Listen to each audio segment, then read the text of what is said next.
साथियों नमस्कार। इस वीडियो लेक्चर में हम लोग जिस पेपर को आज डिस्कस करने वाले हैं वो बीएससी सेकेंड ईयर का केमिस्ट्री का सेकंड पेपर, उसको मेजर सेकंड, माइनर या इलेक्टिव भी कह सकते हैं।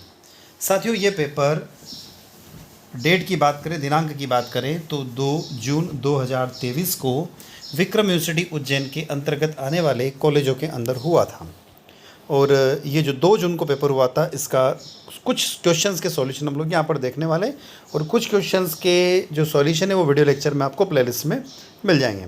तो स्क्रीन पर आपको दिखाई दे रहा है maximum marks 70, minimum passing marks 25। ये पेपर 70 नंबर का है, जिसमें से आपको पास होने के लिए कम से कम 25 नंबर चाहिए। सेक्शन फर्स्ट दिखाई दे रहा, ऑब्जेक्टिव टाइप क्वेश्चन है। टोटल क्वेश्चन यहाँ पर 5 आए हैं और प्रत्येक प्रश्न 2 नंबर का है और आपको यदि सही आंसर देते हैं तो आपको 2 मार्क्स मिलेंगे। पहला प्रश्न यहाँ पर आ रहा है, आपको स्क्रीन पर दिखाई दे रहा है, चूज़ द करेक्ट आंसर। पहला प्रश्न है, स्वर्ण मक्षिका का रासायनिक संगठन क्या है? तो साथियों the chemical composition of gold नन मक्षिका। तो रसायन शास्त्र मक्षिका जो होती है 3 प्रकार की होती है। कितने प्रकार की होती है साथियों? 3 प्रकार की। एक होती है स्वर्ण मक्षिका, एक होती है रजत मक्षिका और एक होती है कांस्य मक्षिका। तो यहाँ पर यदि हम बात करें तो स्वर्ण मक्षिका का जो फार्मूला है वो ये होता है Cu2SFe2S3, यानी उसको आप कहें तो उसको कॉपर पायराइड के नाम से भी जाना जाता है। तो पहले प्रश्न का आंसर हो जाएगा यहाँ पर, करेक्ट आंसर की बात करें तो बी ऑप्शन इसका करेक्ट आंसर हो जाएगा। आगे चलते हैं। सेकंड क्वेश्चन बहुत बढ़िया क्वेश्चन दिया हुआ, अष्टफल की संकुलों में 2 अक्षीय अक्षक कौन से होते हैं?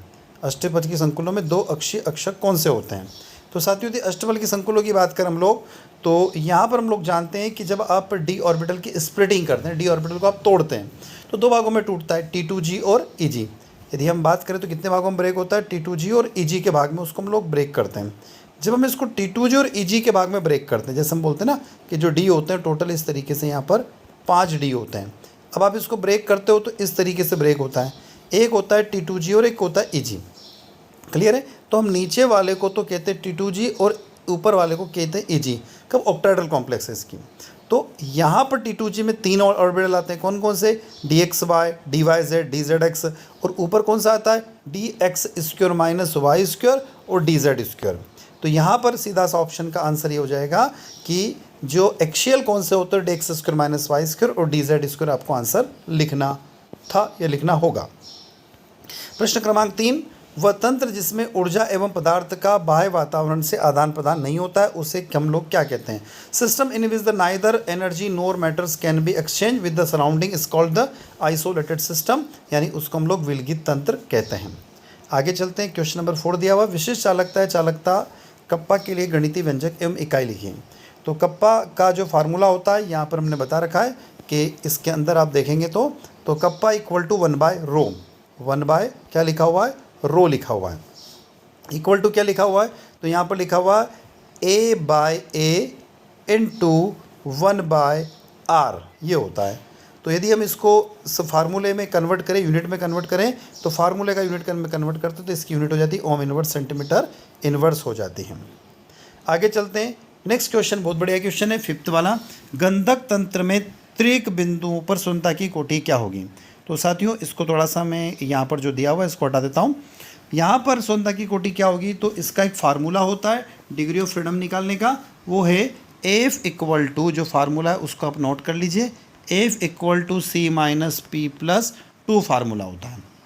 F equal to C-P+2 formula होता है। तो यहाँ पर F तो जो होता है वो डिग्री ऑफ फ्रीडम हो गया, क्लियर है। सी यानी कंपोनेंट, तो सल्फर सिस्टम में क्या है? ओनली सल्फर होता है, तो कंपोनेंट कितना हो गया? एक, तो सी की जगह आ जाएगा 1। पी यानी होती है फेज। तो यहाँ पर जब वो कह रहा है ट्रिपल पॉइंट पे त्रिक बिंदु पर कह रहा है तो 3 फेज होती हैं। कौन कौन सी फेज होती है? तो 3 फेज में या तो रोम्बिक सल्फर हो सकता है, मोनोक्लिनिक सल्फर हो सकता है या सॉलिड सल्फर। इन तीनों में से कोई सा भी, मतलब तीनों एक साथ प्रेजेंट होंगे। तो यहाँ पर पी की जगह कितना आ जाएगा? 3 आ जाएगा, प्लस क्या लिख दोगे? 2। जब आप इसको सॉल्व करोगे तो एफ का आंसर क्या आ जाएगा? 0। तो आपको इसमें इतना सॉल्व करके बताना पड़ेगा। यहाँ पे थोड़ा सा गलत बता रखा है इसने। तो कंपोनेंट साथियों यहाँ पर क्या हो जाएगा? 1 हो जाएगा और फेस कितनी हो जाएगी? यहाँ पर 3 हो जाएगी। तो जब इसको सॉल्व करोगे तो इसका आंसर क्या आ जाता है? 0 आ जाता है। आगे चलते सेक्शन 2 की तरफ चलते हैं। 4 प्रश्न है और प्रत्येक प्रश्न 7 नंबर का है।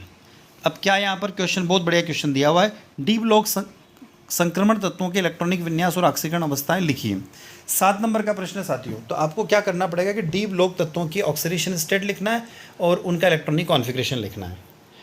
तो हम उस क्वेश्चन की तरफ चलते हैं। उसके बाद में एक और क्वेश्चन दिया हुआ, क्रिस्टल विपाटन सिद्धांत की प्रमुख अभिक्रियता लेके एमडी कक्षकों के विपाटन को समझाए। इन दोनों प्रश्नों को मैं अभी आपको डिटेल में एक्सप्लेन करके बताता हूँ। चौथा प्रश्न दिया हुआ है, ऊष्मागतिकी के प्रथम नियम को समझाइए। वो समझ आने वाली विभिन्न परिभाषाओं को लिखिए तथा प्रथम नियम के व्यंजक में D Q equal to D U plus P del V को व्युत्पन्न कीजिए। ये 4 प्रश्न, चारों प्रश्नों की तरफ हम लोग चलते हैं। सबसे पहले बात करते हैं प्रश्न क्रमांक 3 की बात कर लें, या उसको हम लोग प्रश्न क्रमांक यहाँ पर जो दिया हुआ है 2 दिया हुआ, सॉरी, तो 2 दिया हुआ डी ब्लॉक संक्रमण तत्वों के इलेक्ट्रॉनिक विन्यास और ऑक्सीकरण अवस्थाओं की बात हो रही। तो प्रश्न क्रमांक 2 इलेक्ट्रॉनिक कॉन्फ़िगरेशन डी ब्लॉक का लिखे। तो आप लोग अच्छे से जानते हो कि डी ब्लॉक का जनरल इलेक्ट्रॉनिक कॉन्फ़िगरेशन क्या होता है।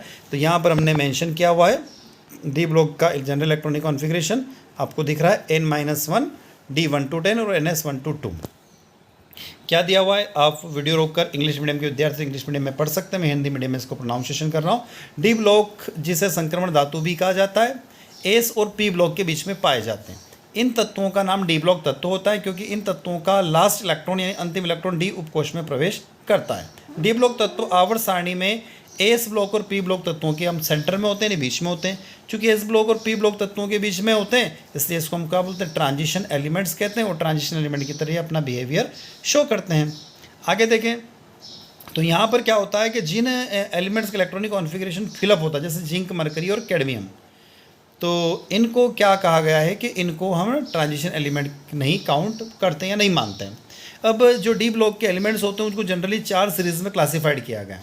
हम यहाँ पर 3 सीरीज़ की बात कर रहे हैं क्योंकि चौथी सीरीज़ अभी इनकम्प्लीट है। तो first transition series scandium to zinc तक होती है, जिसका general electronic configuration 4s1 to 2 3d1 to 10 होता है। सेकंड ट्रांजिशन सीरीज़ जो होती है एट्रीबियम टू कैडमियम तक होती है, 5s1 to 10 और 4d1 to 10 होती है। और थर्ड ट्रांजिशन सीरीज़ जो होती है लैंथेनम टू मरकरी होती है और इसका जनरल इलेक्ट्रॉनिक कॉन्फ़िगरेशन साथियों थोड़ा सा ऊपर नीचे हो गया, तो इसको आप करेक्ट कर लीजिएगा। यहाँ पर ये वाला तो सही है, जब टाइपिंग हुआ तो यहाँ गड़बड़ हो गया है। यहाँ पर सेकंड ट्रांजिशन जो हो गया वो सेकंड ट्रांजिशन सीरीज़ में 5s2 4d1 to 10 है, ये क्लियर है। अब यहाँ पर थोड़ा सा चेंज इसको कर लीजिएगा, यहाँ आ जाएगा 6s1 to 2 और आगे आ जाएगा 5d1 to 10 होगा। ये जनरल इलेक्ट्रॉनिक कॉन्फ़िगरेशन होता है, करेक्ट कर लीजिएगा इसको। आगे चलते हैं। यहाँ पर बताया गया है कौन कौन सा एलिमेंट है। तो ये देखिएगा scandium, titanium, vanadium, chromium, manganese, iron, cobalt, निकल, कॉपर, जिंक। हमने इसका सिर्फ लास्ट वाला इलेक्ट्रॉनिक कॉन्फ़िगरेशन लिखा है। आप चाहे तो पूरा लिख सकते हो और आप चाहे तो इतना भी लिखेंगे तो भी आपको मार्क्स मिलेंगे। तो यहाँ पर 3 ट्रांजिशन सीरीज़ बताई गई, फर्स्ट, सेकंड और थर्ड। वैसे यदि आपको सिर्फ फर्स्ट का भी आता है और यदि आप लिखते हैं तो आपको बिल्कुल नंबर मिलेंगे, और यदि आपको तीनों आते हैं तो तीनों के आप जनरल इलेक्ट्रॉनिक कॉन्फ़िगरेशन लिखिए। आगे चलते हैं, डी ब्लॉक तत्वों के ऑक्सीडेशन स्टेट की बात करते हैं। तो यहाँ पर ऑक्सीडेशन स्टेट जो होती है वो वैलेंसी के ऊपर पूरी डिपेंड करती हैं। अब आगे चलते हैं, ऑक्सीडेशन स्टेट का यहाँ पर हमने एक टेबल बता रखी है, देखिएगा। 3D सीरीज़, पहली जो सीरीज़ आपको दिखाई दे रही है स्क्रीन पर, ये जो सीरीज़ है इसको हम 3D सीरीज़ बोलते हैं। इसकी ऑक्सीडेशन स्टेट आपको यहाँ दिखाई दे रही है, स्कैंडियम की +2 + 3, एट्रियम की भी +2 + 3 और लैंथेनम की भी +2 + 3। आगे देखिए तो टाइटेनियम दिया हुआ है, टाइटेनियम की 2 3 4, जिरकोनियम की भी 2 3 4 और ऑफ्मिनियम की भी 2 3 4। आपको सिर्फ एलिमेंट का नाम याद रखना है। ऑक्सीडेशन स्टेट देखो कॉमन है, वेनेडियम की भी 2 3 4 5, नियोबियम की भी 2 3 4 5 और टंटेलम की भी 2 से 5 तक है। आगे क्रोमियम की 2 से 6, मोलिब्डेनम की 2 से 6, टंगस्टन की भी 2 से 6। यहाँ पर मैग्नीज की 2 से 7, टेक्नीटियम की 2 से 7 और रहीनियम की भी 2 से 7। आयरन की आप देखेंगे 2 से 6, रुथेनियम की 2 से 8 और ऑस्मियम की भी 2 से 8। कोबाल्ट 2 से 4, रहीनियम 2 से 4, इरिडियम 2 से 4, निकल 2 से 4, लेड 2 से 4 और प्लेटिनम भी 2 से 4। Copper 1 2, silver 2, gold 2। Zinc, cadmium और मरकरी आखिरी वाले तीनों एलिमेंट की ऑक्सीडेशन स्टेट +2 2 होती है। तो आपको इतनी से टेबल बनाना है साथियों। देखो कितना कॉमन है, ये आप याद रख सकते हैं। आपको एलिमेंट का नाम याद रखना है, बाकी आपने एक की ऑक्सीडेशन स्टेट याद रखी, सबकी याद हो जाएगी। इसको मैं ट्रिक के द्वारा भी यहाँ पर समझा देता हूँ। क्या है, आप देखो, आपको स्टार्टिंग में 2 3 याद रखना है, 2 3 फिर 4 5 6 7, यहाँ तक आप आ गए। 7 के बाद फिर कहाँ जाएंगे, 6 5 4 3 2 1, ऐसे हो जाएगा। तो पहले तो आप बढ़े कहाँ तक, Mn तक, और फिर घटे कहाँ तक, जिंक तक। क्लियर है? आप देखो सबके अंदर आपको ये चीज़ देखने को मिल रही है। क्लियर है ना? तो ये आपका 7 नंबर, यदि आप इसको पूरा आंसर को लिखते हैं तो कम से कम 7 में से 6 या 5 नंबर आपको अवश्य मिलेंगे। आगे चलते, नेक्स्ट क्वेश्चन है, क्रिस्टल विपाटन सिद्धांत की प्रमुख अभिग्राह्यताएं लिखें एवं डी कक्षकों के विपाटन को समझाइए। What is crystal field theory की बात कर रहा हूँ यहाँ पर, और क्रिस्टल फील्ड थ्योरी के बेसिस पर इसको समझा सकते हैं। तो क्रिस्टल क्षेत्र सिद्धांत H बेथे और V ब्लैक द्वारा प्रस्तावित किया गया था। यह सिद्धांत धातु परमाणुओं के संबंध में गुण, इलेक्ट्रॉनिक स्पेक्ट्रा और चुंबकत्व को अधिक स्पष्ट रूप से समझाता है। हम के लिगेंड्स के क्रिस्टल क्षेत्र की उपस्थिति में धातु आयन के 5 जो डी ऑर्बिटल्स होते हैं वो डिफरेंट एनर्जी लेवल्स के कारण क्रिस्टल फील्ड स्प्लिटिंग कही जाती है, और क्रिस्टल क्षेत्र विभाजन के आधार पर बनता है। अब क्रिस्टल फील्ड थ्योरी की सिद्धांत की बात कर रहे हैं हम लोग, तो क्रिस्टल फील्ड थ्योरी के पोस्टुलेट्स जो है वो नीचे दिए गए हैं। पहला पोस्टुलेट जो दिया हुआ था, crystal field theory consider that the metal ion situated in the electric field caused by the surrounding of ligands. Crystal क्षेत्र सिद्धांत यह मानता है कि धातु आयन आसपास के लिगेंड्स के कारण विद्युत क्षेत्र में स्थित होते हैं। यह आपको आंसर लिखना है साथियों इस प्रश्न का, जो हमने अभी बताया ना CFT का, उसकी स्प्लिटिंग और CFSE का बात करना है। दूसरा जो पॉइंट आपको दर्शाना है, लिखना है, एक संकुल में केंद्रीय धातु और लिगेंड के बीच में आकर्षण प्योर यानी शुद्ध रूप से इलेक्ट्रोस्टैटिक होता है। तटस्थ अणु लिगेंड के डायपोल मोमेंट का ऋणात्मक सिरा धातु आयन की ओर निर्देशित रहता है, यानी डायरेक्टेड रहता है। नेक्स्ट पॉइंट है, संक्रमण धातु या आयन का ऑक्सीकरण अवस्था के बराबर आवेश का धनात्मक आयन माना जाता है, यानी ट्रांजिशन एलिमेंट को क्या माना जाएगा, एज ए पॉजिटिव चार्ज माना जाता है, और लिगेंड को एज ए नेगेटिव चार्ज माना जाता है। फोर्थ पॉइंट है, संक्रमण धातु परमाणु में आयन एक निश्चित संख्या में लिगेंड से घिरा होता है। यह ऋणायन आयन या तटस्थ अणु हो सकता है जिससे एकांक इलेक्ट्रॉन जुड़े होते हैं, यानी इसके अंदर क्या होते हैं, लोन पेयर ऑफ इलेक्ट्रॉन इसके अंदर हो सकते हैं। पॉइंट 5 पे, लिगेंड को पॉइंट चार्ज माना जाता है। याद रखिएगा साथियों, CFT यानी क्रिस्टल फील्ड थ्योरी ये बात कहती है, क्या कहती है, ligand is a point charge, ligand को बिंदु आवेश माना जाता है और एक विद्युत क्षेत्र उत्पन्न करता है जो कि एक इलेक्ट्रिक चार्ज को प्रोड्यूस करता है। यह विद्युत क्षेत्र धातु परमाणु या आयनों पर कक्षाओं की ऊर्जा को बदलता है। 6 पॉइंट है पोस्टुलेट्स का, केंद्रीय धातु आयन और लिगेंड के बीच में प्रतिकर्षण बल के कारण, यानी वहाँ पर एक रिपल्शन फोर्स काम करता है, धातु आयन पर इलेक्ट्रॉन लिगेंड के आने की दिशा में जहाँ तक संभव हो डी ऑर्बिटल अपनों को ऑक्यूपाइड कर लेता है, अप्रोच कर लेता है, फिर उसका कब्जा कर लेता है। 7th है, मेटल ऑर्बिटल लिगेंड ऑर्बिटल के बीच में कोई इंटरेक्शन नहीं होता है। और 8th पॉइंट है, एक आइसोलेटेड यानी विलगित धातु परमाणु या आयन में सभी कक्षकों की ऊर्जाएं समान होती है, अर्थात सभी 5 डी कक्षक जो होते हैं उनकी एनर्जी फिक्स्ड मानी गई है। अब इसी क्वेश्चन का सेकंड पार्ट जो उसकी तरफ चलते हैं, crystal field theory in octahedral complexes, वो जो क्वेश्चन था उसका सेकंड पार्ट क्या कह रहा है। अब ऑक्टाहेड्रल कॉम्प्लेक्सेस की बात करते हैं, अष्टफल की कॉम्प्लेक्स में आयन में लिगेंड के छोटे ऋणायन आवेश और धातु आयन को सकारात्मक परिवर्तन द्वारा दर्शाया जाता है। साथियों पहली बात तो है कि अष्टफलकीय कॉम्प्लेक्स कहते किसको है, तो सीधी सी बात यहाँ पर है कि सेंट्रल मेटल आयन सेंटर में होगा। मैं आपको ये बता देता हूँ कि सेंट्रल मेटल आयन तो क्या होगा, जैसे हमने एम लिखा है सेंटर में होगा, और इसके चारों तरफ 6 लिगेंड होते हैं। कितने लिगेंड होते हैं, 6 लिगेंड ऑक्यूपाइड करते रहे। तो ऐसे कॉम्प्लेक्सेस के लिए बड़ा था ऑक्टाहेड्रल कॉम्प्लेक्सेस, यानी अष्टफलकीय यौगिक कहा जाता है। तो अष्टफलकीय कॉम्प्लेक्स में जैसे जैसे लिगेंड धातु आयन के पास में जाता है, लिगेंड और डी ऑर्बिटल के बीच में वहाँ पर प्रतिकर्षण होने लग जाता है। क्यों होता है उसकी तरफ चलते हैं, जिससे उनकी ऊर्जा मुक्त आयन के सापेक्ष बढ़ जाती है। 5 डी ऑर्बिटल में dx² माइनस y² और dz² ऑर्बिटल में शेष 3 डी ऑर्बिटल यानी dxy, dyz और dzx की तुलना में लिगेंड के साथ अधिक प्रतिकर्षण होने लग जाता है, यानी कि रिपल्शन होता है। इसलिए dxy, dxz और dyz की ऊर्जा dx² माइनस y² और dz² की तुलना में कम हो जाती है। क्या हो जाता है साथियों, यहाँ पर dx² माइनस y² और dz² की तुलना में एनर्जी dxy, dyz और dzx की कम हो जाएगी। तो निम्न ऊर्जा वाले dxy, dxz और dyz कक्षकों को T2G कहा जाता है, ये याद रखिएगा। और दूसरे को क्या कहते हैं, dx² माइनस y² dz² को EG कहा जाता है, यानी ये निम्न ऊर्जा वाले होते हैं और ये उच्च ऊर्जा वाले होते हैं। अभी इसकी स्प्लिटिंग हम आपको बताते हैं। The difference of energy between, यहाँ पर एनर्जी की बात हो रही है। यदि इंग्लिश मीडियम के विद्यार्थी वीडियो को रोककर इसको नोट डाउन कर लेना, पढ़ लेना, लिख लेना, समझ लेना। डी ऑर्बिटल के दो सेटों के बीच में ऊर्जा का अंतर को क्रिस्टल स्प्लिटिंग एनर्जी या CFSE कहा जाता है। इसे डेल O से दर्शाते हैं। O का मतलब यहाँ पर ऑक्ट्राइडल हो गया। अब क्या है, ऑर्बिटल की औसत एनर्जी अपर एनर्जी लेवल के 0.6 और लोअर के लिए -0.4 होती है। अब देखिएगा, यहाँ बताता हूँ आपको मैं, ये देखिएगा डी ऑर्बिटल है इन फ्री आयंस। आगे क्या है, average energy of D orbital in the spherical crystal field. जैसे आपने एनर्जी दी तो कहाँ चला गया वो, ये डी जो है यहाँ से उठकर लोअर एनर्जी से हायर एनर्जी में चला गया, यानी एक्साइटेड स्टेट में चला गया। अब यहाँ पर आगे जाके इनकी स्प्लिटिंग हुई। स्प्लिटिंग का मतलब क्या हो गया, ये आपस में टूट गए। तो डी कितने होते हैं टोटल, यहाँ पर दिख रहा है आपको 1 2 3 4 5, 5 टूटे। तो 3 तो नीचे आ गए क्योंकि तीनों की सिमेट्री एक जैसी, देखो DXY DYZ DZX, और 2 स्क्वायर वाले तो उनकी सिमेट्री एक जैसी, तो ऊपर चले गए। ठीक है, तो ये डी ऑर्बिटल की स्प्लिटिंग वाला ये डायग्राम आपको बनाना होगा। ठीक है, फिर आपको इसके बारे में चाहें तो एक एग्जांपल देके भी यहाँ पर बता सकते हैं। क्लियर साथियों, तो आगे चलते हैं हम अब क्वेश्चन नंबर 3 से निकलकर क्वेश्चन नंबर 4 की तरफ। ये क्वेश्चन नंबर 4 भी आपके पेपर में दिया हुआ है। Right the various definition through which first law of thermodynamics explain.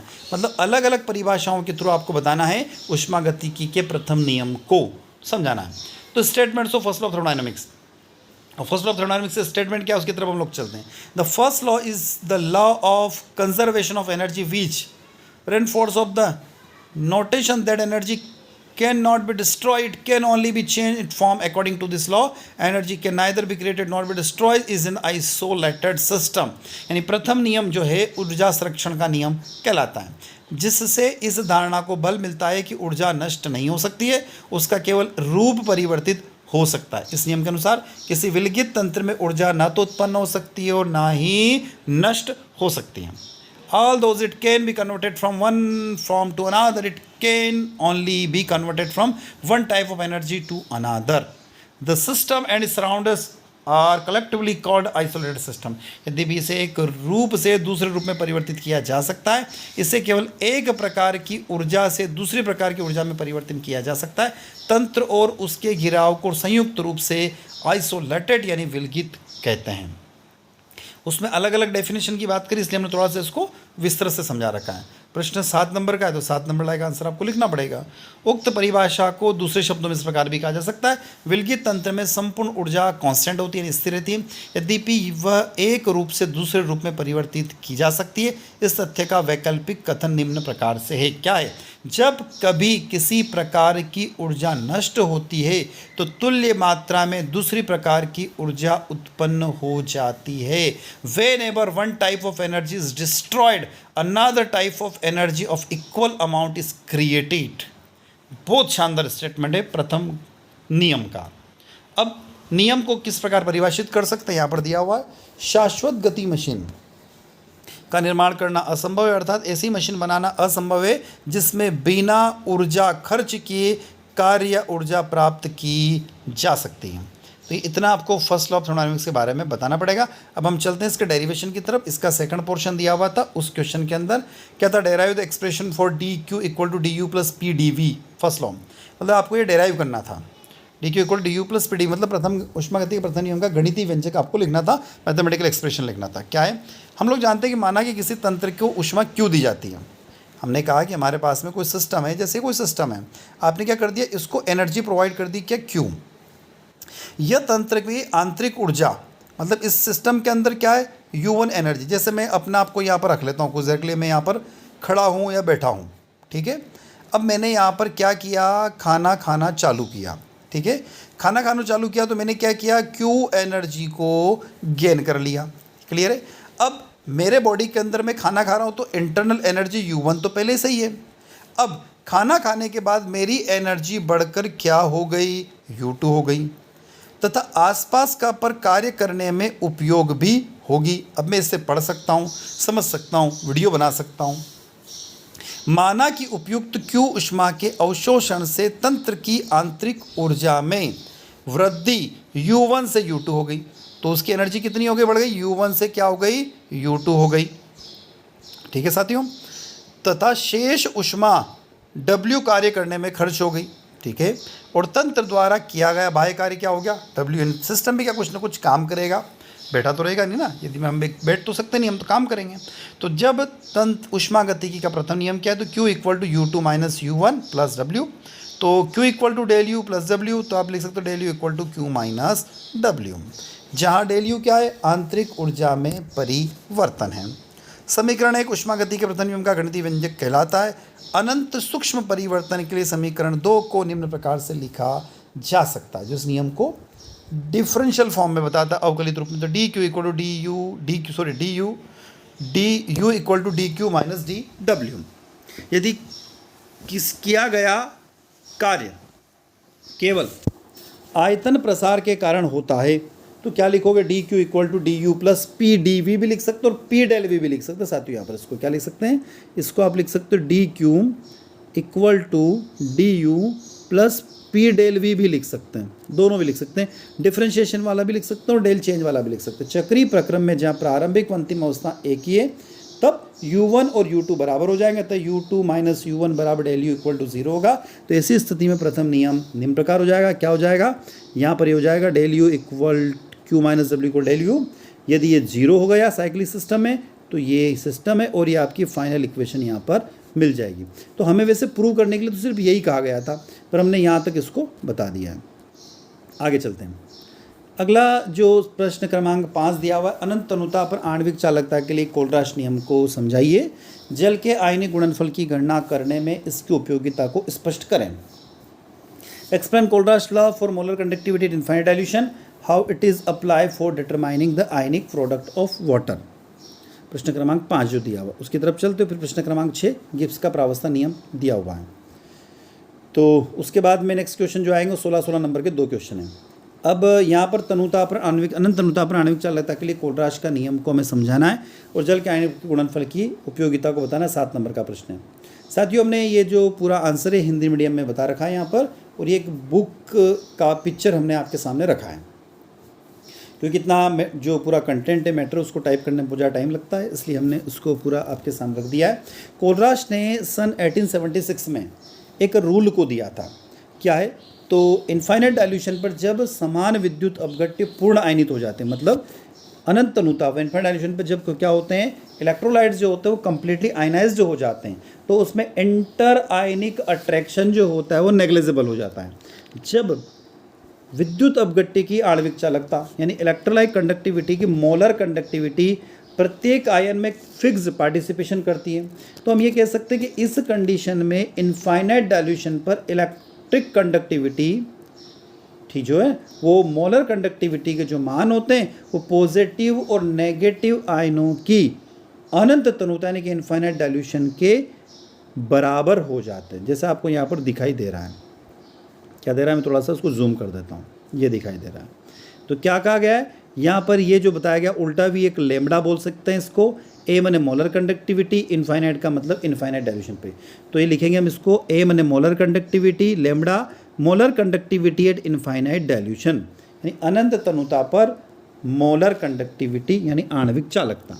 किस किस की, हमने 2 प्रकार की बात करी, एक तो एनायन की, ए का मतलब यहाँ पर एनायन, ठीक है, एक्स एनायन के नंबर, और इनफाइनाइट का मतलब इनफाइनाइट यानी अनंत पर, और लेमडा का मतलब यहाँ पर कंडक्टिविटी। और यहाँ पर जो दूसरा पोर्शन दिया हुआ है C N cation, Y N cation के नंबर, और इनफाइनाइट मतलब अनंत तनुता पर, लेमडा का मतलब कंडक्टिविटी।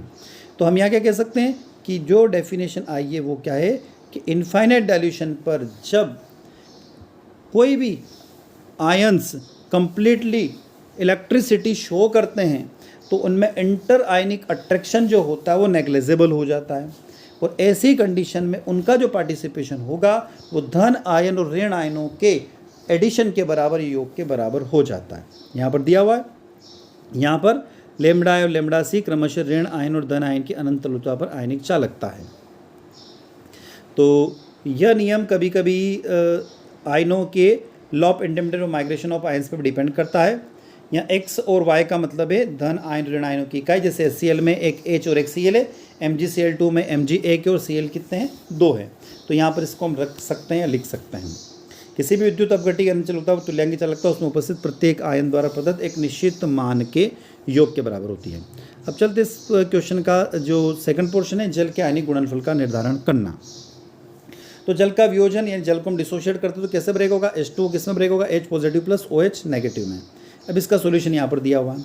जब हम लिखते हैं according to law of mass action द्रव्यानुपाती क्रिया के नियम के अनुसार, तो आप क्या लिखोगे, concentration of product by concentration of reactant. तो आपके लिए यहाँ पर प्रोडक्ट क्या हो गया, यहाँ पर देखें तो ये तो प्रोडक्ट हो गया और ये क्या हो गया, रिएक्टेंट हो गया। तो आप यहाँ क्या लिखोगे, K बराबर प्रोडक्ट क्या हो गया, H पॉजिटिव का कंसंट्रेशन OH नेगेटिव का कंसंट्रेशन बाय क्या हो जाएगा, H2 हो जाएगा। तो यहाँ पर हमने इस तरीके से लिख दिया। अब जल का आयनाइजेशन बहुत कम होता है, इसलिए अवियोजित जल के अणुओं की सांद्रता लगभग क्या होती है, कांस्टेंट मानी गई है। इसलिए हम क्या करेंगे, इस K को क्या लिख दिया यहाँ पर, हम इस H2O को किधर ले जाए, K की तरफ ले जाते हैं। तो आपने क्या लिखा, H positive OH negative equal to K into H2O। H2O मतलब क्या होता है, वाटर। तो हमने वाटर की जगह क्या लिख दिया, KW। तो इस तरीके से आप इसको रिप्रेजेंट कर सकते हैं। और एक छोटा सा डेरिवेशन टाइप बता रखा है, इसको आप रीड कर लेगा वीडियो को रोक कर और ये पूरा याद कर लीजिएगा। ठीक है, आगे चलते हैं। अब आते हैं गिब्स के प्रावस्था नियम समीकरण की व्युत्पत्ति करो, उसकी सीमाएं लिखें। साथियों ये जो क्वेश्चन है ये आपको जो हमारी वीडियो की जो प्लेलिस्ट है वहाँ पर उपलब्ध हो जाएगा। वैसे प्रावस्था नियम किसके द्वारा दिया गया था, तो इसको मैं थोड़ा सा आपको बताता हूँ। विलार्ड गिब्स के द्वारा प्रावस्था नियम को दिया गया था। प्रावस्था नियम किस पे आधारित है, तो प्रावस्था नियम के अंदर मुख्य रूप से 3 चीज़ें होती है। एक तो फेज यानी प्रावस्था होती है, दूसरा कंपोनेंट यानी घटक होता है, और उसके बाद उसमें डिग्री ऑफ फ्रीडम की बात होती है, यानी कि 3 चीज़ों को देखा जाता है। तो प्रावस्था क्या होती है, तो किसी भी होमोजेनस सिस्टम यानी समांगी माध्यम में भौतिक रूप से स्पष्ट हुआ भाग जिसको हम अन्य भागों से अलग कर सकते हैं उसे हम प्रावस्था कहते हैं। कंपोनेंट यानी कोई भी सिस्टम कितने कंपोनेंट से मिलकर, जैसे वाटर सिस्टम की बात करें तो 3 कंपोनेंट होते हैं वाटर के, सॉलिड, लिक्विड और गैस। तो इस तरीके से 3 प्रावस्थाओं में होता है, सॉलिड, लिक्विड और गैस, जबकि कंपोनेंट कितना, वाटर एक ही है। तो इस आप वीडियो लेक्चर में देख सकते हैं इसको। अगला क्वेश्चन है, पारंपरिक भारतीय रासायनिक ज्ञान के अनुसार रसों के वर्गीकरण को समझाइए। ये इसका क्वेश्चन का आंसर भी वीडियो लेक्चर में दिया हुआ है, आप प्ले लिस्ट में जाकर इसके आंसर को देख सकते हैं। प्रश्न क्रमांक B, समूह 9 एवं समूह 10 के तत्वों के ऑक्सीकरण अवस्था में चुंबकीय व्यवहार का विस्तृत आलेख लिखिए। तो ये पूरा D ब्लॉक से संबंधित क्वेश्चन है, तो आप D ब्लॉक में जाकर इसको स्टडी कर सकते हैं, पढ़ सकते हैं। निम्नलिखित धातु संकुलों की ज्यामिति और संकरण को समझाइए। यहाँ पर 4 क्वेश्चन दिए हुए हैं, 4 आंसर दिए हुए हैं, तो 3-3 नंबर का सब है। इसका भी हमने वीडियो लेक्चर मिलेगा आपको, प्ले लिस्ट में जाइएगा, वहाँ पर इसका आंसर भी हमने पूरा बता रखा है सभी का। जॉन टेलर के अष्टफल की धातु संकुलों के लिए उचित उदाहरण से ही समझाइए। ये जॉन टेलर इफेक्ट यानी CFT के बाद आपको पढ़ने को मिलेगा, और CPCV का वीडियो लेक्चर भी आपको वीडियो में उपलब्ध हो जाएगा। ये नोवा प्रश्न है, नोवे का पार्ट A और पार्ट B दिया हुआ है। 2 वायुमंडलीय दबाव पर 15 लीटर आयतन में स्थित किसी आदर्श गैस का एक वायुमंडलीय दाब पर 50 लीटर आयतन तक प्रसारित किया जाता है, तो प्रक्रिया में होने वाले एंट्रोपी परिवर्तन की गणना कीजिए। ये जो है ये उसका थर्मोडायनेमिक्स का क्वेश्चन है। आगे चलते हैं, अगला क्वेश्चन दिया हुआ, लास्ट पोर्शन पा रहे हम लोग। आयनों की गतिशीलता के अभिगमनांक को ज्ञात करने के लिए हिटार्फ विधि को समझाइए। और उसके अलावा एक क्वेश्चन दिया हुआ है, न्यूमेरिकल टाइप छोटा सा क्वेश्चन है। चांदी के 2 इलेक्ट्रोडों के बीच में विद्युत अपघट्य सिल्वर नाइट्रेट और सिल्वर के नाइट्रेट आयनों के बीच में अनुपात 0.916 से दोनों आयनों का अभिगमनांक ज्ञात कीजिए। और लास्ट क्वेश्चन आ गया है, द्विघटकीय चांदी सीसा तंत्र का सविस्तार आरेख बनाते हुए इसको शीशे के विरजतीकरण को डिसिल्वरेशन ऑफ लेड का सेपरेशन करना है। तो साथियों ये था जो आपका पेपर है केमिस्ट्री का, उसका कुछ सॉल्यूशन हमने आपको यहाँ पर बताए हैं। विक्रम यूनिवर्सिटी के अंदर पेपर हुआ है और सेकंड ईयर का पेपर है। तो हमें लगता है कि ये लेक्चर आप लोगों को अच्छा लगा होगा। अच्छा लगता है तो वीडियो को लाइक करिएगा, अपने दोस्तों तक शेयर करें, और चैनल पे नए तो सब्सक्राइब अवश्य करें, ताकि हमें एक मोटिवेशन मिलता रहे और अब इसी तरीके से आपके लिए नए नए वीडियो बनाते रहें।